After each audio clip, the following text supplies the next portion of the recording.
بسم اللہ الرحمن الرحیم نحمدہ ونصلی ونسلم علی رسولہ الکریم اما بعد اعوذ باللہ من الشیطان الرجیم بسم اللہ الرحمن الرحیم فمن حاجک فیہ من بعد ما جاءک من العلم فقل تعالوا ندعو ابناءنا وابناءکم ونساءنا ونساءکم وانفسنا وانفسکم ثم نبتہل فنجعل لعنۃ اللہ علی الکاذبین صدق اللہ مولانا العظیم وصدق رسولہ النبی الکریم اللہم صلی وسلم وبارک دائما ابدا علی حبیبک خیر الخلق کلہم۔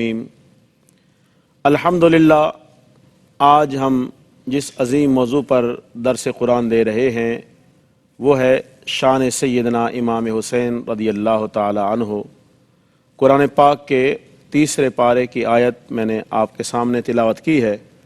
دعا کریں اللہ رب العالمین مجھے حق اور سچ بولنے کی توفیق عطا فرمائے اور ہم سب کو اللہ پاک اپنے پیارے بندوں اور حضور کی اہل بیت کی محبت عطا فرمائے۔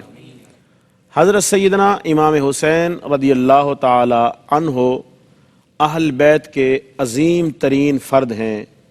یہ وہ ہستی ہیں جن پر اللہ کو بھی ناز ہے، اللہ کے محبوب کو بھی ناز ہے۔ یہ وہ ہستی ہیں کہ جنہوں نے حضور سید عالم صلی اللہ تعالیٰ علیہ وسلم کے دین اور آپ کے قرآن کی خاطر اپنا سب کچھ قربان کر دیا۔ حضرت سیدنا امام حسین رضی اللہ تعالیٰ عنہ کی جو ولادت ہے وہ ایک عظیم خوشخبری سنا کے جو ہے آپ کی ولادت ہوئی، اور حضور سید عالم صلی اللہ تعالیٰ علیہ وسلم نے امام حسین کو اپنے جگر کا ٹکڑا قرار دیا۔ حدیث پاک میں آتا ہے آقا علیہ السلام کی چچی جان حضرت سیدہ ام فضل رضی اللہ تعالی عنہا، جو کہ حضرت عباس رضی اللہ تعالی عنہ کی زوجہ محترمہ ہیں، انہوں نے خواب دیکھا کہ حضور سید عالم صلی اللہ تعالی علیہ وسلم کے جگر کا ایک ٹکڑا کٹ کے ان کی گود میں آ گرا ہے۔ تو وہ پریشان ہو کے حضور کی خدمت میں حاضر ہوئیں، یا رسول اللہ صلی اللہ علیہ وسلم، میں نے یہ خواب دیکھا ہے، میں پریشان ہوں، اس کی کیا تعبیر ہے؟ تو حضور سید عالم صلی اللہ تعالی علیہ وسلم نے فرمایا، اے چاچی یہ خواب تو بڑا مبارک ہے، اس کی تعبیر یہ ہے کہ میری بیٹی سیدہ طیبہ طاہرہ عابدہ زاہدہ سیدہ فاطمہ الزہرا سلام اللہ تعالی علیہا کے گھر ایک بیٹا پیدا ہوگا، اور وہ بیٹا میرے جگر کا ٹکڑا ہے۔ کچھ دنوں کے بعد حضرت سیدنا امام حسین رضی اللہ تعالی عنہ کی ولادت ہوئی، اور حضرت سیدہ ام فضل نے ان کو اپنی گود میں اٹھا رکھا تھا۔ تو حضور نے فرمایا، چچی یہ میرے خواب کی تعبیر ہے۔ حضرت سیدنا امام حسین رضی اللہ تعالی عنہ حضور سید عالم صلی اللہ تعالی وسلم کی بارگاہ میں بڑے مقبول تھے، بڑے محبوب تھے۔ حضرت سیدنا امام حسن رضی اللہ تعالی عنہ بھی حضور کی بارگاہ میں بڑے مقبول اور بڑے محبوب تھے۔ یہ دونوں شہزادے حضور کو بڑے پیارے تھے، اور یہ دونوں شہزادے حضور کو ایسے پیارے تھے کہ حضور نے ان کی محبت کو اپنی محبت قرار دیا اور اللہ کی محبت قرار دیا، یہاں تک کہ حضور سید عالم صلی اللہ علیہ وسلم اکثر یہ دعا مانگا کرتے تھے، یا رب العالمین میں ان دونوں سے محبت کرتا ہوں فاحبہما، تو بھی ان دونوں سے محبت فرما۔ یا اللہ میں ان دونوں شہزادوں سے محبت کرتا ہوں، تو بھی ان دونوں سے محبت فرما، اور جو میرا امتی ان سے محبت کرے تو ان سے بھی محبت فرما۔ حضرت سیدنا امام حسین رضی اللہ تعالی عنہ کی جو دینی خدمات ہیں وہ بے مثال ہیں۔ حضرت سیدنا امام حسین رضی اللہ تعالی عنہ کی اسلام کے لحاظ سے جو خدمات ہیں وہ بے مثال ہیں، اور خاص طور پہ یہ میں عرض کروں گا کہ حضور کا جو گھرانہ ہے یہ نرالا گھرانہ ہے، جس کو ہم اہل بیت نبی کہتے ہیں، جن کو ہم پنجتن پاک کہتے ہیں۔ یہ حضرات بڑے نرالے ہیں، یہ حضرات اللہ کی زمین پہ اللہ کو بہت زیادہ پیارے ہیں۔ ایک آیت پاک جو میں نے آپ کے سامنے خطبے میں بھی تلاوت کی، اللہ رب العالمین نے قرآن پاک کے تیسرے پارے میں ارشاد فرمایا۔ واقعہ یہ ہے کہ کچھ عیسائی عیسیٰ علیہ السلام کے حوالے سے حضور علیہ السلام سے بحث مباحثہ کرنے آئے۔ آقا علیہ السلام نے اسلام کا جو موقف تھا ان کے سامنے واضح کیا، ان مثل عیسیٰ عند اللہ کمثل آدم، کہ عیسیٰ علیہ السلام کی مثال اللہ پاک کے نزدیک آدم علیہ السلام کی مثال کی طرح ہے، کہ جس طرح آدم علیہ السلام کو اللہ پاک نے اپنے دست قدرت سے پیدا کیا، آدم علیہ السلام نہ خدا ہیں، نہ خدا کے بیٹے ہیں، نہ خدا کے شریک ہیں، اسی طرح عیسیٰ علیہ السلام بھی نہ خدا ہیں، نہ خدا کے بیٹے، نہ خدا کے شریک ہیں، بلکہ عیسیٰ علیہ السلام اللہ کے رسول اور اس کے بندے ہیں۔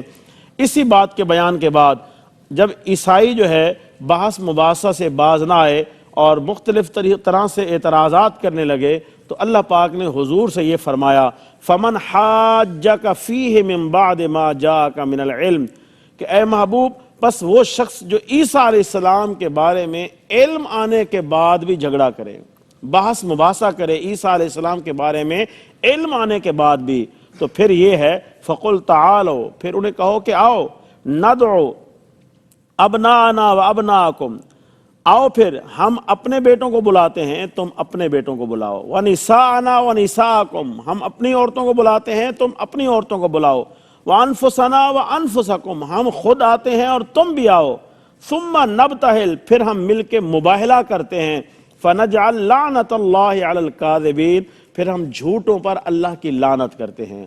حضور علیہ السلام نے عیسائیوں کو مباہلے کا چیلنج دیا اور ایک وقت اور ایک جگہ مقرر فرما دی۔ اس کے بعد آقا علیہ السلام جب اپنے گھر سے نکلنے لگے، آقا علیہ السلام جلوہ گھر تھے، حضور کی دائیں طرف سیدہ طیبہ طاہرہ عابدہ زاہدہ سیدہ فاطمۃ الزہرا سلام اللہ علیہا جلوہ گر ہو گئی، آپ کی بائیں جانب مولا علی شیر خدا جلوہ گر ہو گئے، آپ کی دائیں ران مبارک پہ حضرت سیدنا امام حسن جلوہ گر ہوئے، آپ کی بائیں ران پہ حضرت سیدنا امام حسین جلوہ گر ہوئے۔ حضور نے کالی کملی ان سب پہ اوڑھی اور آقا علیہ السلام نے دعا کی اللہم ہؤلاء اہل بیتی، یا اللہ یہ میرے اہل بیت ہیں۔ اس کے بعد حضور علیہ السلام نے ان سب کو لیا۔ اب ترتیب یہ تھی، آقا علیہ السلام آگے تھے، اس آپ کے بعد سیدہ فاطمۃ الزہرا تھی اور درمیان میں بچے تھے، سب سے پیچھے حضرت مولا علی شیر خدا تھے۔ حضور کا حکم یہ تھا کہ اے علی اپنے پاؤں فاطمۃ الزہرا کے پاؤں کے نشانوں پہ رکھتے آؤ تاکہ میری بیٹی کے پاؤں کے نشان بھی کسی کو نظر نہ آئیں۔ اس کے بعد آقا علیہ السلام یہ 5 تن پاک کا قافلہ لے کر جب چلنے لگے، جب اس جگہ کے قریب پہنچے جہاں مباہلہ ہونا تھا، عیسائی وہاں پہلے سے موجود تھے، تو عیسائیوں کا جو بڑا پادری اور راہب تھا، اس نے جب ان نفوس قدسیہ کو دیکھا تو اس نے کہا یا معاشر النصارا، اے عیسائیوں کے گروہ، آج میں ایسے ایسے چہرے دیکھ رہا ہوں، اگر یہ اللہ سے دعا کریں تو اللہ پہاڑوں کو اپنی جگہ سے ہٹا دے، اگر یہ اللہ سے دعا کریں اللہ نظام عالم کو تبدیل فرما دے، اگر تم اپنی بقا چاہتے ہو تو اس مباہلے سے بھاگ جاؤ، اس مباہلے میں شرکت نہیں کرو، اور اگر تم نے اس مباہلے میں شرکت کی تو اللہ کی قسم یہاں جو ہے روئے زمین پر عیسائی کوئی رہے گا ہی نہیں، نام و نشان ہی مٹ جائے گا۔ تو وہ لوگ مباہلے سے بھاگ گئے، مباہلے میں شرکت نہ کی۔ آقا علیہ السلام نے اس موقع پہ فرمایا آج اگر عیسائی اس مباہلے میں شرکت کر لیتے تو 5 تن پاک کی دعاؤں کے صدقے سے قیامت تک دنیا میں کوئی بھی عیسائی باقی نہ رہتا، نہ آ سکتا۔ تو یہ ہے 5 تن پاک کی شان کہ آقا علیہ السلام نے مباہلے کے لیے کیا کہا تھا۔ قرآن پاک میں اللہ تعالیٰ نے کیا فرمایا کہ تم اپنے بیٹوں کو بلاؤ، ہم اپنے بیٹوں کو بلاتے ہیں۔ تو جب حضور نے کہا ہم اپنے بیٹوں کو بلاتے ہیں تو حضور نے کس کو بلایا؟ امام حسن اور امام حسین کو بلایا اور مولا علی کو بلایا، اور حضور نے فرمایا تم اپنی عورتوں کو بلاؤ، ہم اپنی عورتوں کو بلاتے ہیں۔ تو حضور کس کو لے کے گئے؟ سیدہ طیبہ طاہرہ عابدہ کو لے کے ساتھ گئے، اور حضور نے کہا تم بھی آؤ ہم بھی آتے ہیں۔ تو حضور کس کو ساتھ لے کر گئے؟ خود بھی گئے، مولا علی کو بھی ساتھ لے کر گئے۔ تو یہ وہ عظیم ہستیاں ہیں جنہوں نے اس مباہلے میں شرکت کی اور جن کو حضور علیہ السلام اپنے ساتھ لے کر گئے۔ حاضرین محترم، اس آیت سے ہمیں ایک تو اہل بیت کی شان نظر آتی ہے، اور دوسرا یہ نظر آتا ہے کہ آقا علیہ السلام کی بارگاہ میں یہ حضرات کتنے پیارے ہیں، کتنے مقدس ہیں کہ اتنے اہم موقع پہ حضور سید عالم صلی اللہ تعالیٰ علیہ وسلم ان کو ساتھ لے کر گئے ہیں۔ حاضرین محترم، یہاں یہ بات بھی یاد رکھیں، آقا علیہ السلام ان کو ساتھ لے کر جا رہے ہیں مباہلے کے لیے، تو یہ اس طرف بھی اشارہ ہے کہ یہ میرے پیارے اہل بیت ہیں، یہ جس کی تباہی کے لیے دعا کر دیں تو وہ تباہ ہو جائے گا، اور جس کی آبادی کے لیے دعا کر دیں وہ آباد ہو جائے گا، قیامت کے دن جس کی شفاعت کر دیں اس کا بیڑا پار ہو جائے گا۔ اور حاضرین محترم، یہ حضور کے اہل بیت ہیں، تو اہل بیت کی یہ شان ہے، اہل بیت کی یہ عظمت ہے۔ اب یہاں یہ شان دیکھیں اور پھر کربلا کا میدان دیکھیں کہ وہاں امام حسین رضی اللہ تعالی عنہ نے نانا جان کی امت کو کیا سبق دیا ہے، کیا پیغام دیا ہے۔ حاضرین محترم، یہاں میں یہ بات بھی عرض کرنا چاہتا ہوں، حضرت سیدنا امام حسین رضی اللہ تعالی عنہ کا یزید پلید سے کوئی ذاتی اختلاف نہیں تھا، کوئی سیاسی اختلاف نہیں تھا، کوئی مفادات کی جنگ نہیں تھی، بلکہ وہ دین کا معاملہ تھا، وہ قرآن کا معاملہ تھا، وہ حضور کے نظام کا معاملہ تھا۔ یہ اس دین کا معاملہ تھا جس کے لیے حضور نے مکہ سے ہجرت کر کے مدینہ پاک آپ جلوہ گر ہوئے۔ یہ اس دین کا معاملہ تھا جس کی خاطر غزوہ بدر رونما ہوا، جس کی خاطر احد میں حضور کے دندان مبارک شہید ہوئے، جس کی خاطر حضور کو پتھر مارے گئے اور آپ کے جوتے مبارک خون سے تر ہو گئے۔ یہ اس دین کی بات تھی۔ جب اس دین کی بات آئی تو پھر امام حسین رضی اللہ تعالی عنہ نے کسی قربانی سے دریغ نہ کیا۔ پھر آپ نے ایسے ایسے کارنامے سر انجام دیے کہ تاریخ اس کی مثال پیش نہیں کر سکتی۔ دیکھیں، دنیا میں بڑی بڑی قربانیاں دینے والے آئے، لوگ اللہ کے لیے اپنی جانیں قربان کرتے ہیں، اپنے مال قربان کرتے ہیں، اللہ کے دین کے لیے سب کچھ قربانیاں کرتے ہیں، لیکن جس قربانی کا جو معیار ہے وہ امام حسین نے مقرر کیا وہ کوئی نہیں کر سکتا۔ جو قربانی کا رنگ امام حسین کی قربانی میں نظر آتا ہے وہ کہیں نظر نہیں آتا، کہ یہاں ایسی قربانی دی ہے کہ اپنا سب کچھ قربان کر دیا، یہاں تک کہ اپنے 6 مہینے کے ننھے علی اصغر کو بھی قربان کر کے کہا جا رہا ہے مولا تو حسین سے راضی ہوا ہے یا نہیں ہوا ہے۔ تو یہ بات ہے۔ اور حاضرین محترم، میں عرض کر رہا تھا کہ امام حسین رضی اللہ تعالی عنہ کا یزید سے کوئی ذاتی جھگڑا نہیں تھا، کوئی سیاسی مفاداتی جھگڑا نہیں تھا، بلکہ جب یزید کی بیعت کا معاملہ آیا تو امام حسین رضی اللہ تعالی عنہ نے 3 باتیں کہیں جو قیامت تک آنے والے ہر حضور کے امتی پر عمل کرنا لازم ہے اور ان کو سوچنا لازم ہے۔ جو امام حسین کے نعرے لگاتا ہے، جو امام حسین کی محبت کا دم بھرتا ہے، جو امام حسین رضی اللہ تعالی عنہ کی تعلیمات پہ عمل کرنا چاہتا ہے، تو یہ اس کے لیے مشعل راہ ہے کہ اپنی زندگی کو کیسے گزارنا ہے اور اپنے ساتھ دوست اور اپنے ساتھ جو تعلق دار ہیں وہ کیسے رکھنے ہیں۔ جب امام حسین رضی اللہ تعالی عنہ سے مطالبہ کیا گیا کہ یزید حکومت پر آ چکا ہے اور اس کا مطالبہ ہے کہ آپ مجھ سے بیعت کریں، آپ یزید کی بیعت کریں، تو امام حسین رضی اللہ تعالی عنہ نے فرمایا میں ہرگز بھی یزید کی بیعت نہیں کروں گا، میں حسین بن علی ہرگز بھی یزید کی بیعت نہیں کروں گا۔ کیوں نہیں کروں گا؟ آپ نے یزید میں 3 عیب اس وقت بتائے۔ آپ نے فرمایا انہو یزنی ویشرب الخمر ویترک الصلاۃ، فرمایا یزید میں 3 خامیاں ہیں۔ ایک خامی یہ ہے کہ وہ زانی ہے، بد کردار ہے، یزید بد کردار ہے۔ بد کردار کبھی مسلمانوں کا حکمران ہو سکتا نہیں ہے، اور بد کردار کے ہاتھوں میں امام حسین کا ہاتھ جا سکتا نہیں ہے۔ اور دوسرے نمبر پر آپ نے فرمایا وَيَشْرِبُ الْخَمْرِ، دوسرا اس میں عیب یہ ہے کہ وہ شراب پیتا ہے، وہ شرابی ہے۔ شراب کو قرآن نے حرام کہا ہے، شراب کو اسلام نے حرام کہا ہے۔ جو شراب پینے والا ہو وہ مسلمانوں کا حکمران نہیں ہو سکتا، جو شراب پینے والا ہو اس کے ہاتھوں میں امام حسین کا ہاتھ نہیں جا سکتا۔ تیسری خامی جو یزید میں امام حسین نے بتائی وہ یہ بتائی وَيَتْرُكُ الصَّلَاةَ، یزید نماز کا پابند نہیں ہے، وہ بے نمازی ہے، کبھی نماز پڑھ لیتا ہے کبھی نہیں پڑھتا ہے، اور جو بے نمازی ہو وہ امام حسین کا لیڈر ہو سکتا نہیں ہے، وہ مسلمانوں کا حکمران ہو سکتا نہیں ہے، اس کے ہاتھ میں امام حسین کا ہاتھ جا سکتا نہیں ہے۔ یہ 3 خامیاں امام حسین نے یزید میں گنوائیں، اور اس کے بعد اپنے موقف پہ ایسے ڈٹے رہے کہ اپنا سب کچھ قربان کر دیا، اپنا سر تک کٹوا دیا۔ سرداد نداد دست در دست یزید، حقاں کے بنائے لا الہ ہست حسین، کہ سر تو کٹا دیا لیکن یزید کے ہاتھوں میں اپنا ہاتھ نہیں دیا ہے۔ اور حاضرین محترم، امام حسین رضی اللہ تعالی عنہ کی یہ تعلیمات ہیں۔ بعض لوگ اس کو عجیب رنگ دینے کی کوشش کرتے ہیں، کوئی کہتا ہے یہ شہزادوں کی جنگ تھی، کوئی کہتا ہے یہ اقتدار کی جنگ تھی، کوئی کہتا ہے یہ مفادات کی جنگ تھی۔ نہ یہ شہزادوں کی جنگ تھی، نہ یہ اقتدار کی جنگ تھی، نہ یہ مفادات کی جنگ تھی، یہ حق اور باطل کی جنگ تھی۔ ایک طرف حق تھا، ایک طرف باطل تھا۔ حق کا نمائندہ حسین بن علی تھا اور باطل کا نمائندہ یزید تھا۔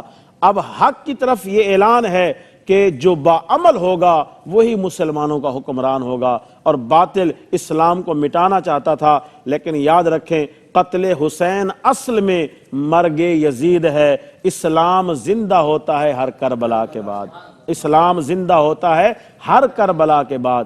ہر موقع پر ایسا ہی ہوا ہے، جب بھی اسلام کو ضرورت پڑی ہے کربلا کا معرکہ رونما ہوتا ہے۔ ایک وہ حقیقی کربلا جو امام حسین کے دور میں ہوئی، اور ایک معنوی کربلا ہے جو پہلے بھی ہوتی رہی، بعد میں بھی ہوتی رہی۔ لیکن جب جب کربلا ہوئی ہے اسلام زندہ ہوا ہے، جب جب کربلا ہوئی ہے امام حسین سے فیض لے کر مسلمانوں نے قرآن کو بھی بچایا ہے، اسلام کو بھی بچایا ہے۔ امام حسین رضی اللہ تعالی عنہ کے سامنے بڑے بڑے مطالبات جو ہے ماننے کا کہا گیا۔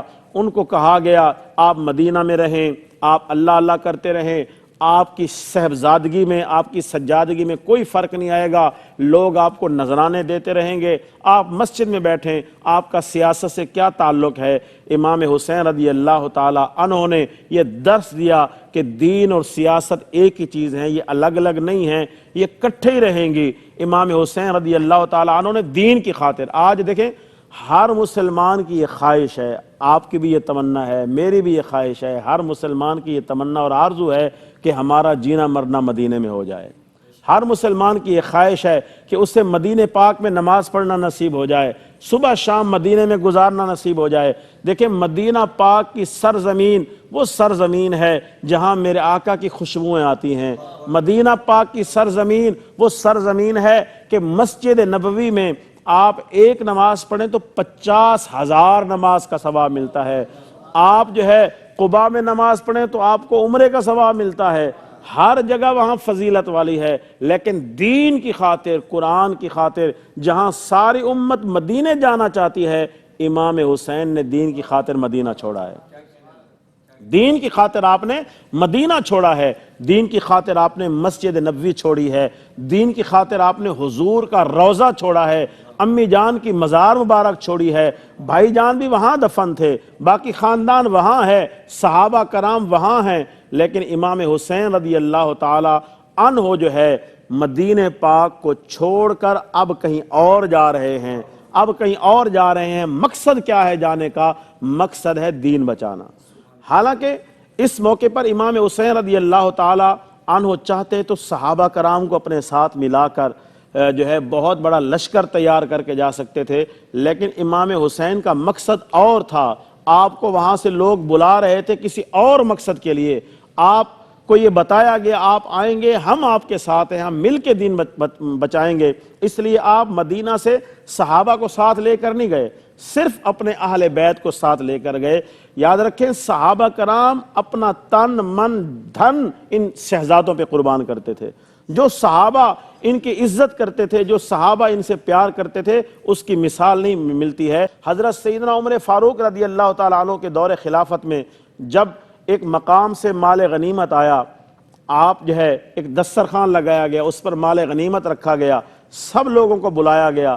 حضرت امام حسین رضی اللہ تعالیٰ عنہ، حضرت امام حسن بھی ان میں موجود تھے۔ جب حضرت عمر رضی اللہ تعالیٰ عنہ جو ہے آپ نے مال غنیمت تقسیم کیا تو اپنے بیٹے عبداللہ بن عمر کو بلایا، ان کو مرحبا کہا، آپ نے جو ہے ان کو 500 درہم دیے۔ حضرت امام حسین کو بلایا، امام حسن کو بلایا، ان کو 1000 درہم دیے، ان کی عزت احترام کی۔ تو جب ان کو 1000 درہم دیے، بعد میں حضرت عبداللہ بن عمر کو 500 درہم دیے، تو حضرت عبداللہ بن عمر نے عرض کی، اے امیر المومنین، اے میرے ابا جان، میں تو اس وقت سے دین کی خدمت کر رہا ہوں جب یہ بچے تھے اور میں حضور کے ساتھ مل کے جنگیں کیا کرتا تھا، کفار کے خلاف لڑا کرتا تھا، جہاد کیا کرتا تھا، میری خدمات تو بہت زیادہ ہیں، مجھے 500 درہم دے رہے ہیں، ان شہزادوں کو 1000 درہم دے رہے ہیں، اس کی وجہ کیا ہے؟ تو حضرت سیدنا عمر فاروق رضی اللہ تعالیٰ عنہ نے بڑا تاریخی جملہ بولا۔ آپ نے فرمایا بیٹے تو ان کا مقابلہ نہیں کر سکتا، ان کا مقابلہ کرنا ہے تو پھر ان کے نانا جیسا کوئی نانا لے کے آ، ان کی والدہ جیسی کوئی والدہ لے کے آ، ان کے والد جیسا کوئی والد لے کے آ، اور تو نہیں لا سکتا اور میرے بیٹے مشورہ ہے تو ان کا مقابلہ نہیں کیا کر، کیونکہ تو ان جیسا کوئی لا ہی نہیں سکتا ہے۔ تو اس سے ہم سمجھ سکتے ہیں کہ صحابہ کرام ان شہزادوں سے کتنی محبت کرتے تھے، صحابہ کرام ان شہزادوں کا کتنا احترام کرتے تھے۔ یہی وجہ ہے کہ امام حسین رضی اللہ تعالی عنہ جب مدینہ چھوڑنے لگے تو صحابہ کرام نے مشورہ دیا کہ حضرت آپ کوفیوں کی بات پہ اعتماد نہ کریں، آپ ایسے نہ جائیں۔ تو انہوں نے فرمایا نہیں، مجھے جانا پڑے گا، کیونکہ آج وہ بلا رہے ہیں، اب اگر میں نہ گیا کل قیامت کو میرے نانا کی بارگاہ میں شکایت لگا دیں کہ ہم نے تو آپ کے نواسے کو بلایا تھا، یہ خود ہی نہیں آئے تھے، تو میں اس وقت کیا جواب دوں گا۔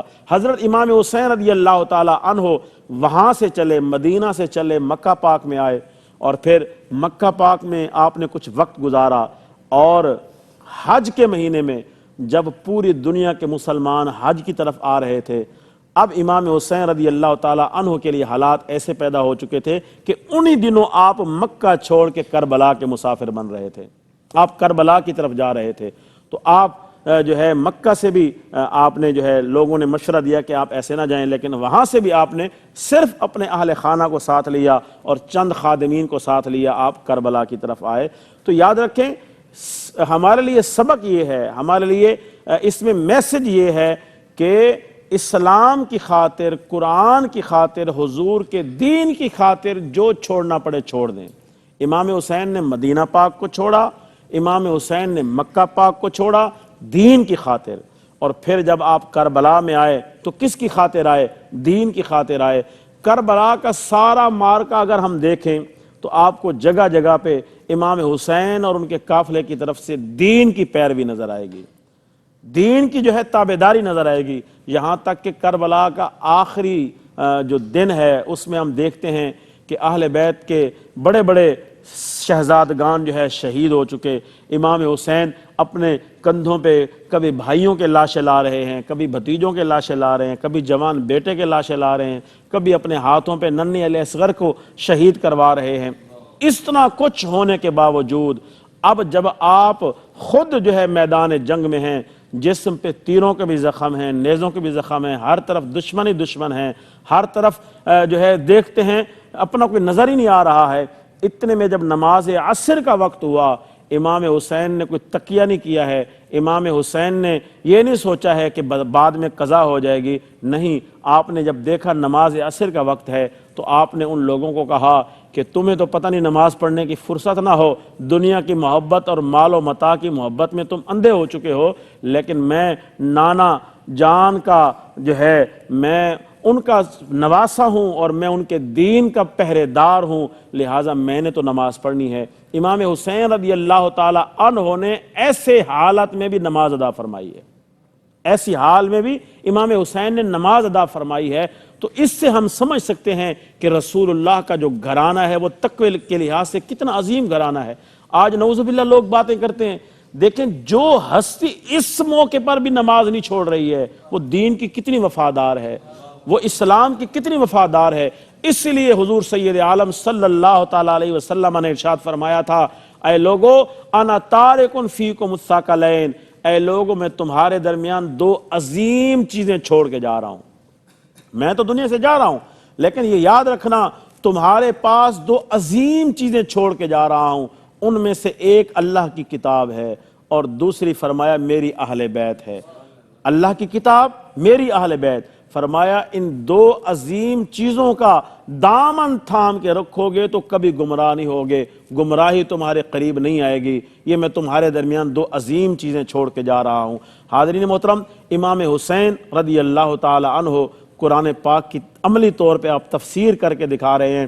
اللہ پاک نے فرمایا نا وَلَنَبْلُوَنَّكُمْ بِشَيْءٍ مِّنَ الْخَوْفِ وَالْجُوعِ وَنَقْصٍ مِّنَ الْأَمْوَالِ وَالْأَنفُسِ وَالثَّمَرَاتِ وَبَشِّرِ الصَّابِرِينَ۔ اللہ پاک نے فرمایا اے میرے پیارے بندو، ہم ضرور تمہیں آزمائیں گے، کوئی نہ کوئی شے، کسی نہ کسی چیز کے ذریعے ہم ضرور تمہیں آزمائیں گے۔ وَلَنَبْلُوَنَّكُمْ بِشَيْءٍ مِّنَ الْخَوْفِ، کبھی خوف دے کر آزمائیں گے، والجوع، کبھی بھوک دے کر آزمائیں گے، وَنَقْصٍ مِّنَ الْأَمْوَالِ وَالْأَنفُسِ، کبھی مالوں میں کمی دے کر آزمائیں گے، کبھی جانوں میں کمی دے کر آزمائیں گے، کبھی پھلوں میں کمی دے کر آزمائیں گے، وَبَشِّرِ الصَّابِرِينَ، جو صبر کرنے والا ہے اس کے لیے خوشخبری ہے۔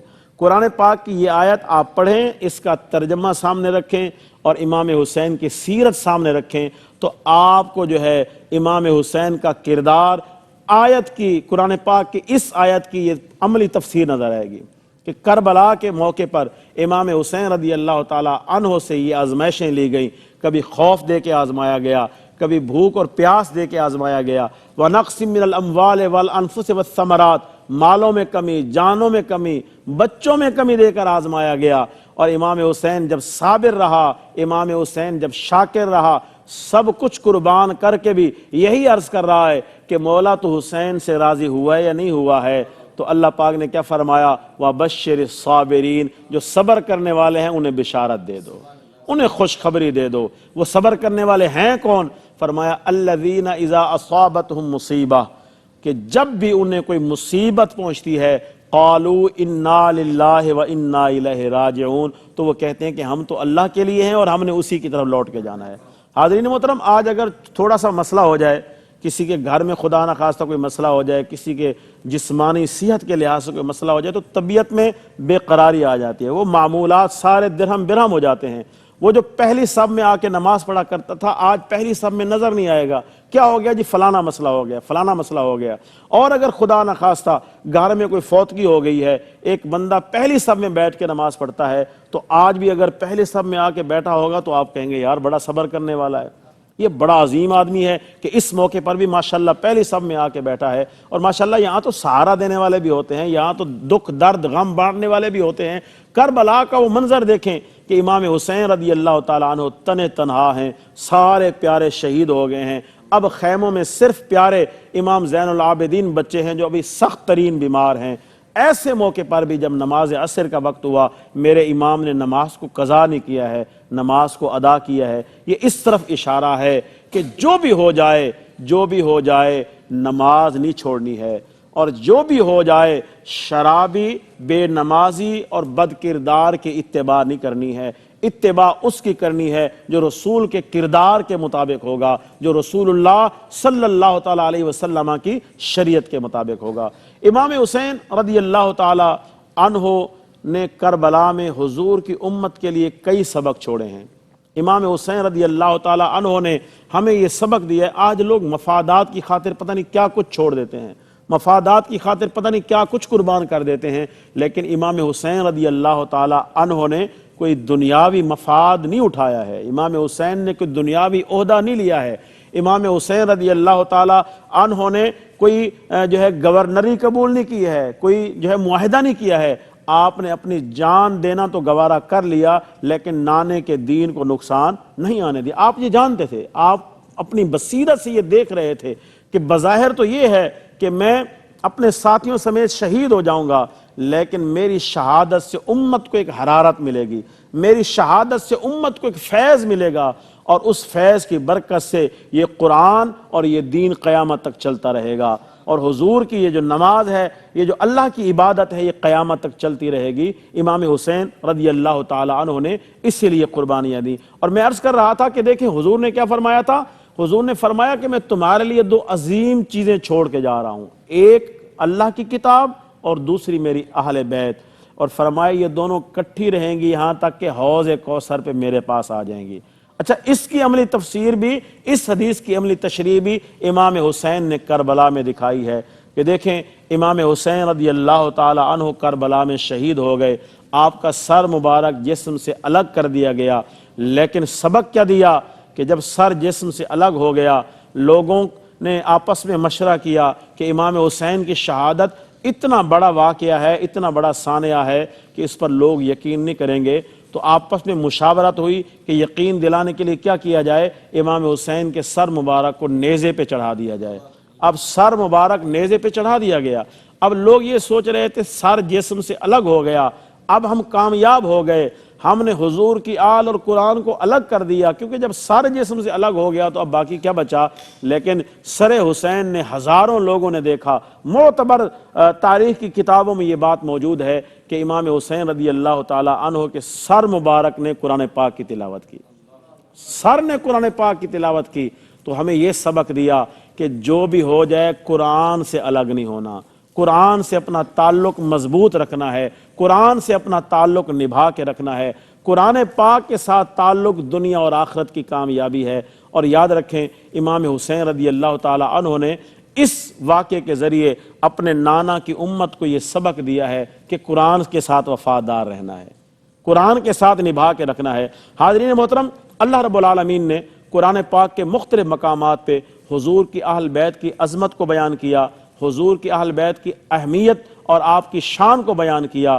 اور یاد رکھیں امام حسین رضی اللہ تعالی عنہ دین حق کے وہ شہید ہیں جنہیں امت سید الشہداء کے نام سے یاد کرتی ہے، جنہیں امت سید الشہداء کے لقب سے پہچانتی ہے۔ اور امام حسین رضی اللہ تعالی عنہ حقیقت میں وہ سید الشہداء ہیں کہ حضور کے گھرانے کے جتنے بھی شہید ہیں امام حسین ان میں سر فہرست ہیں۔ تو اللہ رب العالمین نے قرآن پاک کے تیسرے پارے میں جس طرح سے میں نے گفتگو شروع کی، اللہ پاک نے اس میں حضور کو کیا حکم دیا؟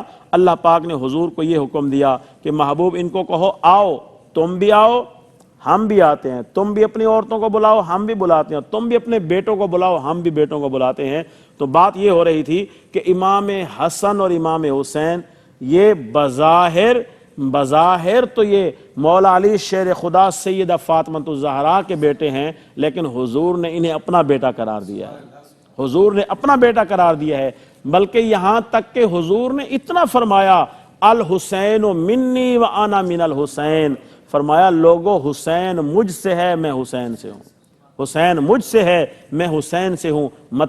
مطلب یہ ہے جس نے حسین کی عظمت دیکھنی ہو تو وہ یہ دیکھ لے کہ حسین مجھ سے ہے، اور جس نے میری قربانیاں دیکھنی ہوں اور دین کے معاملے میں میرا خلوص دیکھنا ہو تو کربلا میں حسین کو دیکھ لے کہ حسین جو قربانیاں دے رہا ہے در حقیقت میری جگہ پہ قربانیاں دے رہا ہے۔ حسین کی قربانیوں سے میری عظمت اور شان کا ظہور ہوگا، اور حسین کی عظمت سے میرے دین کی سر بلندی ہوگی۔ یہی وجہ ہے کہ حضور سید عالم صلی اللہ تعالیٰ علیہ وسلم نے امام حسین کی شہادت سے کئی سال پہلے حضرت سیدہ ام سلمہ رضی اللہ تعالیٰ عنہ کو فرمایا تھا کہ اے ام سلمہ، یہ جو میرا بیٹا ہے، یہ جو میرا لخت جگر ہے، نور نظر ہے، اس کو شہید کر دیا جائے گا۔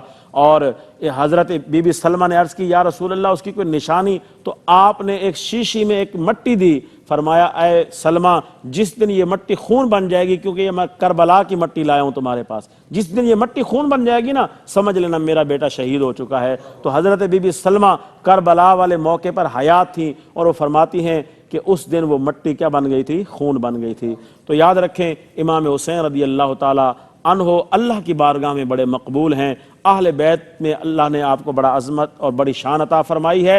امام حسین کی قربانی ہمیں یہ سبق دیتی ہے کہ دین کے لیے، قرآن کے لیے، اللہ رب العالمین کے نظام کے لیے، حضور کی عظمت اور شان کے لیے کسی بھی قربانی سے دریغ نہیں کرنا چاہیے۔ اللہ رب العالمین امام حسین کی عظمت اور شان کے صدقے سے، آپ کی قربانی کے صدقے سے آج مسلمانوں کے حالات پہ کرم فرمائے۔ اللہ پاک مسلمانوں کی غیب سے مدد فرمائے۔ اللہ پاک اسلام کو سر بلندی عطا فرمائے، پرچم اسلام کو سر بلندی عطا فرمائے۔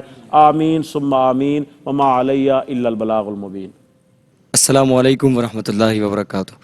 حضور میرا سوال یہ ہے کہ امام حسین پاک رضی اللہ عنہ کی شہادت کا معاملہ کیا پہلے سے لوگوں کو معلوم تھا یا آپ کی شہادت کا واقعہ اچانک پیش آیا؟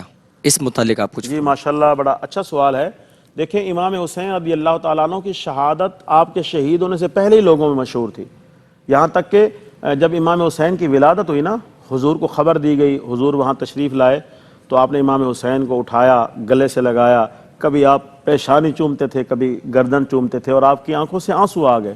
تو وہاں موجود لوگوں نے پوچھا کہ یا رسول اللہ دو باتیں خلاف معمول ہوئی ہیں، لوگ اپنے بچوں کے رخسار چومتے ہیں، آپ ان کی گردن چوم رہے ہیں، لوگ اپنے بچوں کو دیکھ کے خوش ہوتے ہیں، آپ آنسو بہا رہے ہیں، وجہ کیا ہے؟ تو حضور نے فرمایا میرے اس بیٹے کو شہید کر دیا جائے گا، اور میں گردن اس لیے چوم رہا ہوں کہ یہاں سے گردن کاٹ کے میرے بیٹے کو شہید کر دیا جائے گا۔ تو امام حسین کی شہادت کو جو واقعہ یہ اچانک نہیں ہوا ہے، یہ احادیث پاک کی روشنی میں پہلے سے لوگوں میں مشہور تھا۔ یہ تو اہل بیت کی شان ہے۔ دیکھیں حضور نے، حضرت سیدہ فاطمہ الزہرا نے، حضرت مولا علی نے، امام حسین نے کبھی دعا نہیں مانگی کہ یا اللہ ہمیں اس آزمائش سے بچا لینا. نہیں، قربانیوں سے بھاگنا اس گھرانے کا شیوا نہیں ہے، بلکہ قربانیاں دینا اس گھرانے کا شیوا ہے. اس لیے یہ یاد رکھیں کہ امام حسین کی شہادت کوئی اچانک واقعہ نہیں ہوا، لوگوں میں پہلے سے یہ مشہور تھا. السلام علیکم. میرا آپ سے یہ سوال ہے کہ حضرت امام حسین رضی اللہ تعالیٰ عنہ سے حضور علیہ الصلوۃ والسلام کتنی زیادہ محبت فرماتے تھے، اگر آپ یہ فرما دیں. جی بسم اللہ الرحمن الرحیم. دیکھیں امام حسین رضی اللہ تعالیٰ عنہ یا امام حسن رضی اللہ تعالیٰ عنہ یہ حضور کی محبتوں کا محور تھے. حضور علیہ السلام ان سے بڑی محبت کرتے تھے، اتنی محبت کرتے تھے کہ ایک دفعہ آپ خطبہ دے رہے تھے، آپ منبر پہ جلوہ گر رہے ہیں، خطبہ ارشاد فرما رہے ہیں، دونوں شہزادے مسجد میں داخل ہوئے تو حضور علیہ السلام اپنا خطبہ چھوڑ کر گئے، دونوں شہزادوں کو اٹھا کے اپنی گود میں بٹھایا. اسی طرح نماز کے دوران بھی بڑی مشہور حدیث ہے کہ یہ شہزادے جب حضور علیہ السلام کی مبارک کندھوں پہ سوار ہوئے، حضور نے ان کو ہٹایا نہیں بلکہ اپنے سجدے کو لمبا فرما دیا. اور حضور علیہ السلام ان سے اتنی محبت کرتے تھے، جیسے بیان میں بھی میں نے عرض کیا، حضور نے دعا مانگی، اللہم انی احبہما، یا اللہ میں ان دونوں سے محبت کرتا ہوں، تو بھی ان سے محبت فرما، اے مالک الملک، قیامت تک آنے والا جو مومن بھی ان سے محبت کرے تو اس سے بھی محبت فرما. حضور علیہ السلام کی محبت ان شہزادوں سے بے مثال تھی. السلام علیکم ورحمۃ اللہ وبرکاتہ. وعلیکم السلام. قبلہ میرا آپ سے سوال یہ ہے کہ حضرت امام حسین رضی اللہ تعالی عنہ جس وقت شہید ہوئے اس وقت آپ کی عمر مبارک کیا تھی؟ اور دوسرا سوال میرا یہ ہے کہ حب اہل بیت حضور علیہ الصلوۃ والسلام کی جو آل کی محبت ہے وہ ایک مومن کے لیے کس حد درجہ جو ہے وہ ضروری ہے؟ جی بسم اللہ الرحمن الرحیم. دیکھیں امام حسین رضی اللہ تعالیٰ عنہ کی شہادت کی وقت اگرچہ اقوال مختلف ہیں لیکن صحیح قول یہ ہے کہ آپ کی عمر مبارک اس وقت 57 سال تھی، 57 ایئرز، 57 سال آپ کی عمر تھی اور اس وقت آپ کو شہید کیا گیا. اور جو ہے اہل بیت کی محبت یہ عین ایمان ہے. قرآن پاک میں اللہ تعالیٰ نے حضور سے کیا فرمایا؟ قُلْ لَا أَسْأَلُكُمْ عَلَيْهِ أَجْرًا إِلَّا الْمَوَدَّةَ فِي الْقُرْبَى. محبوب آپ ان کو فرما دیں کہ میں اس دین کے معاملے میں، اس تبلیغ کے معاملے میں تم سے کوئی اجرت طلب نہیں کرتا، الا المودۃ فی القربى، ہاں میرے جو قربا ہیں ان کی محبت میں تم سے طلب کرتا ہوں. تو حضور نے اپنے اہل بیت کی محبت کو دین کے بدلے میں طلب کیا ہے. تو یاد رکھیں جتنا دین ہمارے لیے ضروری ہے، حضور کے جو اہل بیت ہیں ان کی محبت بھی ضروری ہے. اور یہاں یہ بات بھی یاد رکھیں، بعض لوگ بعض کی محبت میں دوسروں سے بغض رکھ کے بیٹھ جاتے ہیں. اہل سنت کو اللہ پاک نے یہ خصوصیت عطا فرمائی ہے. اہل سنت حضور کے اہل بیت کے جتنے بھی افراد ہیں، چاہے وہ ازواج مطہرات امہات المومنین ہوں یا پانچ تن پاک ہوں یا صحابہ کرام ہوں یا حضور کا دوسرا خاندان ہو، اہل سنت الحمدللہ سب سے محبت کرتے ہیں. اہل سنت جو ہے حضور کے اہل بیت سے بھی محبت کرتے ہیں، حضور سے صحابہ سے بھی محبت کرتے ہیں اور حضور کے گھرانے سے بھی محبت کرتے ہیں. اور ہر مومن کو، ہر مسلمان کو انہی حضرات سے محبت کرنی چاہیے، حضور کے اہل بیت سے بھی، حضور کے صحابہ سے بھی اور حضور کے گھر والوں سے بھی. اللہ پاک ہم سب کو ایمان اور اسلام اور ان حضرات کی محبت عطا فرمائے. اللہ رب العالمین ہم سب نے جو سنا سنایا اس پر عمل کرنے کی توفیق عطا فرمائے. اللہ پاک ہم سب کو امام حسین کی محبت عطا فرمائے. آمین ثم آمین. وما علینا الا البلاغ المبین.